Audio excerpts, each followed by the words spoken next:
Okay. Okay. Welcome.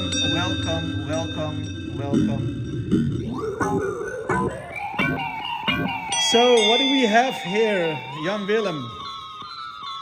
We are here in the basement with Ginkgo Synthese, Jan Willem, over here next to me.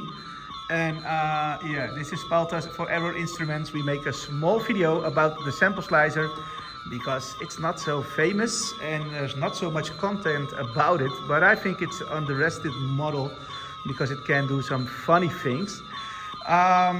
Yes, Jan Willem, hello. Hi. Hey, you cannot see him, you cannot see me, but No, you can. here's my hand. Anyway, Jan Willem, about the sample slicer, it's a machine that it's a lo-fi sampler, but how do you would? Well, lo-fi, I won't call it lo-fi anymore because when I started with the first version, the MKIII, 10 years ago, it was 12 bits. So that was really a lo-fi module bit, which a lot of people really love because it's also the same vibe of the old hip-hop samplers. The samplers used in hip-hop, like the old MPCs. Yes. But now this one is 16-bit, 44.1 kilohertz, so it's like the normal hi-fi quality. And for the rest, it has a lot of the old functions, but it's also next to the more powerful sound quality. There were sample slicers before. Yes. There is a 1, there is a 2, and this is the 3, right? This is the MK3, yes. Okay, so the first one has 12 bits, and this one 16, right? Yes. Yeah. And what's more different than this one than the other one? Yeah. The previous versions could not play reverse, so we added a reverse button. Ah, so the sample can go backwards, yes, right? so if I... Interesting. So now it's playing forward, if I press it, it's playing backwards. Nice. And it can go... Can you do this a little bit louder? Yes. So now it's playing forward, let's put it a little bit higher, so faster. And now playing backwards. Okay. We go a little bit more in detail.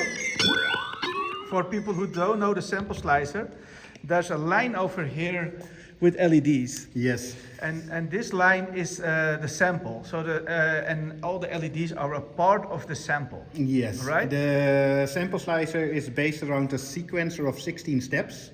And here you see the LEDs, 16 LEDs, and each step contains a 16th of the complete sample. So when you press sample, it fills all the 16 slices. All right. And each slice is a sample which is or repeated internally or is time stretched to the clock. So that means that if you sync the module to a clock signal or other modules that has a clock out, the sample slicer will always play in sync with the rest of your setup. So in children language, your sample is, let's say, big like this, and then you take a small part of it, you're looking for it, and then you can clock that speed and how it's played back, right? So it's not like granular stuff, it's really sample and sample playback play in front. Yeah, there's a difference between granular and the way I approach this. Yes. So let's just see if I can sample my voice. I hope it won't. Yes, maybe it's good if you count a sample, then we always know where you are. So if you say something, for example, 1, 2, 3, 4, 5. Ah, yeah, I can. Let's see if that's possible. Yeah, you go into the front of the camera, but yes, let's do this it. works. So you see my head in front of the camera, talking in a small microphone. Yes, so we got you. It looks maybe a bit weird, but it's a funny way to explain. Yes. Okay, record yourself. So yes, I'm going to press record while I am talking in the microphone, and now I am recording, and it will sample. Okay. It will recording, and it will sampling, and it will recording, and recording.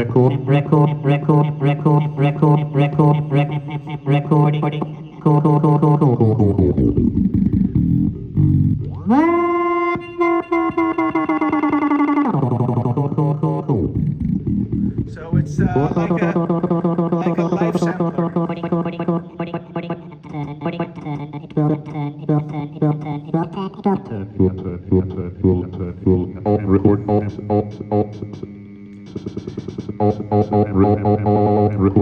Interesting. Can you make the play and stop also controlled with control voltage? You can control voltage the start point and the play length. That means that you can select what I do here with the two buttons. You can scroll through the 16 steps, and you can say how long it has to play, so how many steps it plays, and which is the starting point where it starts to play this play length. And if you want to play it with a gate, so start playing or stop playing, there are two ways to do it. You can put it on loop mode, and then it will then you have a gate input, and then the gate input opens or closes the gate to let pass the sound. To sync it. Yes, or you can restart the sample from its start point, and you put it in one-shot mode. And then, for example, I have a keyboard with a gate output here. Okay, for people who cannot see it, there's a small keyboard over here. I think a key step. And now I am using only the gate, so not the CV output, so it's the gate output, so just the gate to show, to resample, restart the sample. It doesn't matter which key I press. Oh, yeah. Can you use the output from the CV into the control voltage input for controlling the pitch? So I can control the pitch, and it's 1 volt octave tracking. Ah, interesting.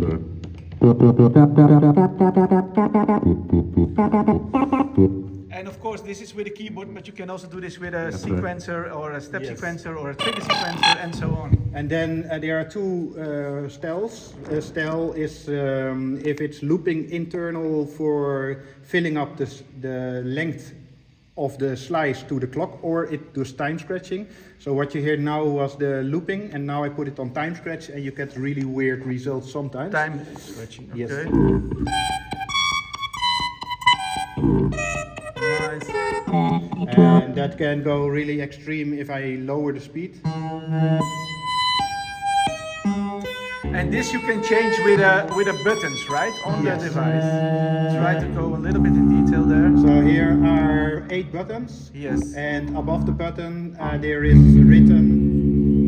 Above the buttons is written what the buttons do. Yes. So there's no menu diving. There is no menu in there. Everything's hands-on. What you see is what you get. Exactly. What you see is what you get. So here's a button, and above the button says style, and then I can choose between 2 styles. And when I press it, you see the LEDs corresponding the mode you're in. So I can do style, change it to looping or time scratch, or rec sync. Rec sync means that it starts recording after the next clock pulse came in. So if you put it off, you can press randomly a sample, and if you put it on, it waits till the next clock pulse. About that, you know, there's of course a big difference between the Sampleslicer 1 and 2 is that this one can go play back and front, not only one side, but there's also an SD card in there. Yeah.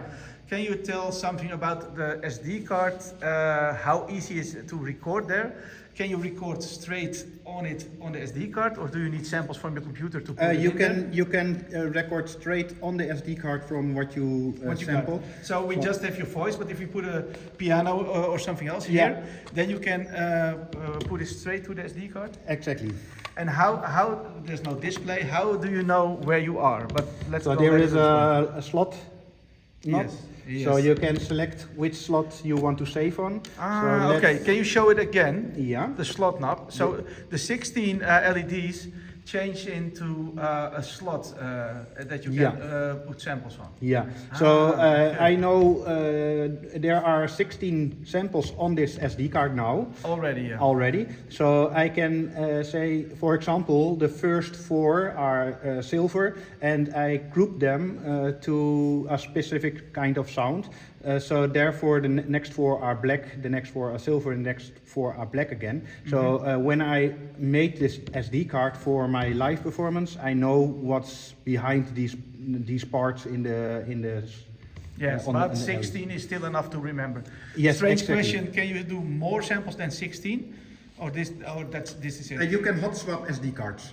So that means that you can just bring an extra SD card and then you have another 16 samples. Yes, different one. Yeah. Yeah, it's okay. So you can it's 16 bring- for every SD card. Every SD card has 16 slots, yes. Yes. Okay. So, for example, I can go to the third one. I say press load, and then you will, let's see.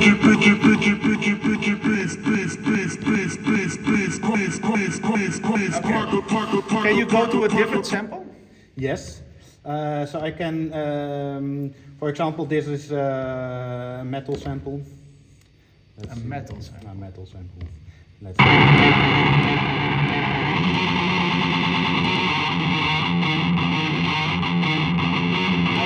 I see skateboarders.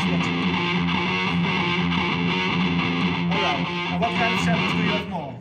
You can upload whatever you want. So, Okay. for example, Can we here- do a live sample that you load it up and, for example, Yes. you put a piano from here or some other Yeah. little bit ambient kind of sound, because people like to ambient. record sounds, then they slow it down, Yeah. and then they can use it for. So let's see.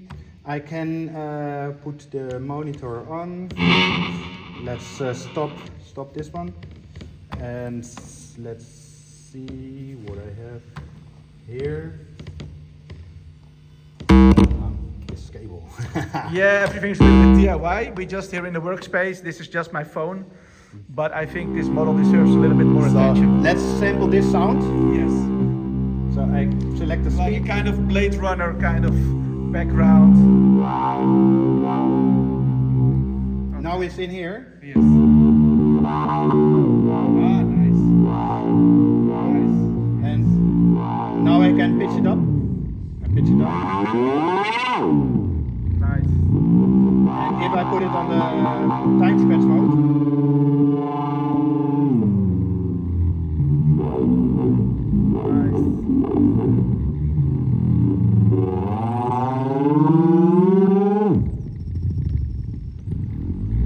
And can you also play this backwards, just for check it out?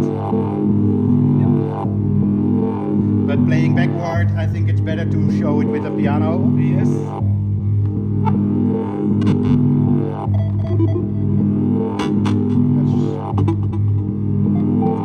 So let's sample this.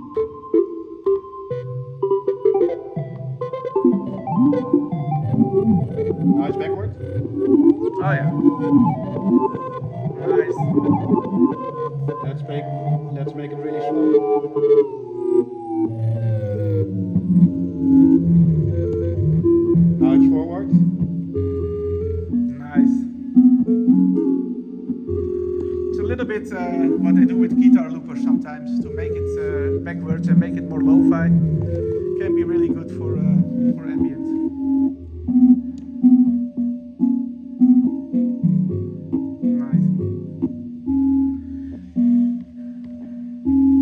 Okay, so the main difference is it tracks 1 volt per octave, it gets backwards, and it has a memory slot for samples, and it's in beautiful black, right? And And stereo. And stereo. Yeah. A longer sample time. Yes, the sample time is, I think the slowest speed we can go on the clock is 20 BPM, if I'm correct. And it's sampling 16 slices. That means you can sample the length, the maximum length is 16 times a clock pulse of 20 BPM, basically. Yeah, but in time, Yes. in time you can, every sample can be 20 seconds? So in 22 seconds. Yes. Yeah. All right. Yeah, I can count fast. Yeah. How big is it in HP? Whoa. 14? 14. I think 16. I'm not sure. I thought 16 as well. Yeah. Yeah. But that's not of course you can find it on the website. Okay, check it out. Yeah, thanks for Jan Willem for showing. But one thing I want to show as well, if you have a rhythm, you can sync it to the rhythm. So for that's I think one of the most important things of using a sample slicer. So if I select a drum here, and then I add this one on a second channel. Here the drums goes. Then I have a clock output and sync it to a clock.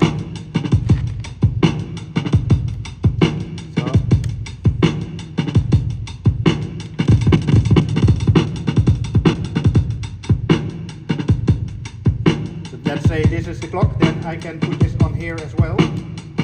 And what I just recorded on the chaos later, which was this one.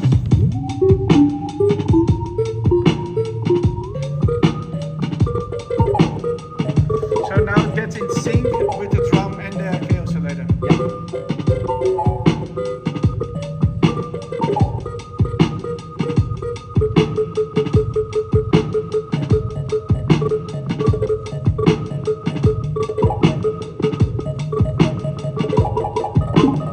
Interesting. Okay. I think we have enough. We're gonna make some short clips.